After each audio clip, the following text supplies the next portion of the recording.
Genghis Khan was a great king and warrior. He conquered many lands.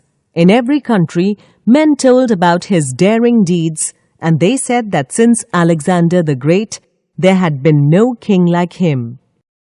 One morning, when he was home from the war, he rode out into the woods to have a day's sport. Many of his friends were with him. They carried their bows and arrows. Behind them came the servants with the hounds. It was a merry hunting party. The woods rang with their shouts and laughter. They expected to hunt many animals. On the king's wrist sat his favorite hawk, for in those days hawks were trained to hunt. At a word from their masters, they would fly up high into the air and look around for prey. If they chanced to see a deer or a rabbit, they would swoop down upon it, swift as any arrow. All day long, Genghis Khan and his huntsmen rode through the woods, but they did not find as much animals as they expected. Towards evening, they started for home. The king had often ridden through the forest, through the woods, and he knew all the paths. So while the rest of the party took the nearest way, he went by a longer way through a valley between two mountains. The day had been warm, and the king was very thirsty. His pet hawk had left his wrist and flown away. It would be sure to find its way home. The king rode slowly along. He had once seen a spring of clear water near this pathway. If he could only find it now. But the hot days of summer had dried up all the mountain brooks. At last, to his joy, he saw some water trickling down over the edge of a rock. He knew that there was a spring farther up. In the wet season, a swift stream of water always poured down here. But now, it came only one drop at a time. The king leaped from his horse. He took a little silver cup from his hunting bag. He held it so as to catch the slowly falling drops. It took a long time to fill the cup, and the king was so thirsty that he could hardly wait. At last, it was nearly full. He put the cup to his lips and was about to drink.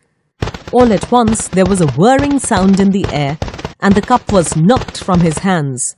The water all spilled upon the ground. The king looked up to see who had done this thing. It was his pet hawk. The hawk flew back and forth a few times and then alighted among the rocks by the spring. The king picked up the cup and again held it to catch the trickling drops. This time he did not wait so long. When the cup was half full, he lifted it towards his mouth. But before it had touched his lips, the hawk swooped down again and knocked it from his hands. And now the king began to grow angry. He tried again, and for the third time, the hawk kept him from drinking. "How do you dare to act so?" he cried. "If I had you in my hands, I would wring your neck." Then he filled the cup again, but before he tried to drink, he drew his sword. "Now, Sir Hawk, this is the last time." He had hardly spoken before the hawk flew down and knocked the cup from his hand. But the king was looking for this. With a quick sweep of the sword, he struck the bird as it passed. The next moment, the poor hawk lay bleeding and dying at its master's feet. "That is what you get for your pains," said Genghis Khan. But when he looked for his cup, he found that it had fallen between two rocks where he could not reach it. "At any rate, I will have a drink from that spring," he said to himself. With that, he began to climb the steep bank to the place from which the water trickled. It was hard work, and the higher he climbed, the thirstier he became. At last, he reached the place. There indeed was a pool of water. But what was that, lying in the pool, and almost filling it? It was a huge dead snake of the most poisonous kind. The king stopped. He forgot his thirst. He thought only of the poor dead bird lying on the ground below him. "The hawk saved my life," he cried.